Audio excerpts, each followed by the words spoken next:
Patrick Mahomes scrambled for a first down on his badly sprained right ankle, then was shoved late out of bounds by Joseph Ossai, giving Harrison Butker a chance to kick a 45-yard field goal with just a few seconds remaining and give the Kansas City Chiefs a 23-20 victory over the Cincinnati Bengals in the AFC title game on Sunday night.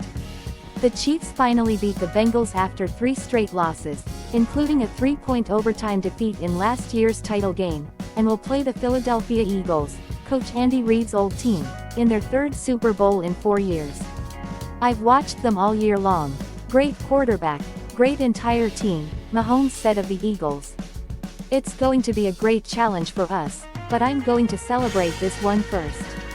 I don't think we have any cigars, but we'll be ready to go in the Super Bowl."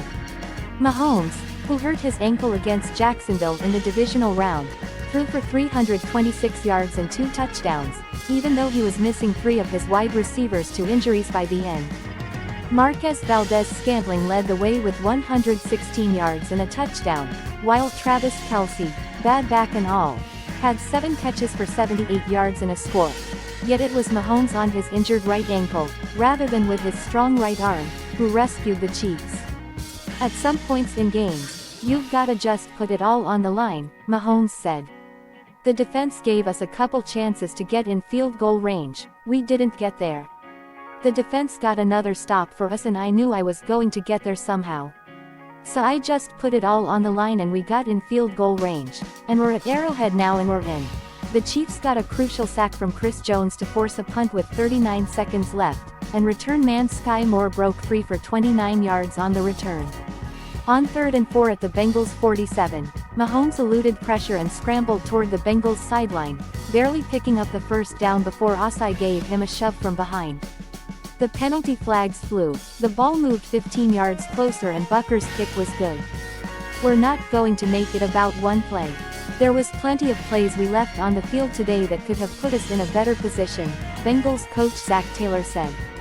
"The character of this football team, that's never going to change. We've got the right people in the locker room, the right men leading this team and this organization." Joe Burrow, who was sacked 5 times and wobbly by the end, finished with 270 yards passing to go with a touchdown and 2 interceptions for the Bengals. T. Higgins had 6 catches for 83 yards in the score. The Chiefs were able to do early what the Buffalo Bills could not in last week's divisional round. They ran roughshod over an ailing Bengals offensive line, missing 2 starters to injury with another bothered by a sore knee. Burrow was sacked 3 times in the first quarter alone and the Bengals offense did not gain a single yard. Mahomes, whose ankle had been the subject of speculation all week, led Kansas City to a field goal on their opening possession. And when the Chiefs got the ball back, Mahomes did it again, but only after Kadarius Toney failed to pull in a nifty throw for a would-be touchdown. The incompletion was upheld upon review. Cincinnati finally moved the ball in the second quarter, but they also had to settle for Evan McPherson's chip shot field goal. The Chiefs finally reached the end zone late in the second quarter, moving briskly downfield behind a couple of nice grabs by Valdes-Scantling. The Bengals held on 3rd and 1 at their 14-yard line, but the Chiefs went for it and Mahomes hit Kelce loosely covered by Jesse Bates 3 for the touchdown. The Bengals drove 90 yards in the closing minutes, but only added a field goal to get within 13-6 at the break. But their offense was just hitting its stride, and another classic was brewing.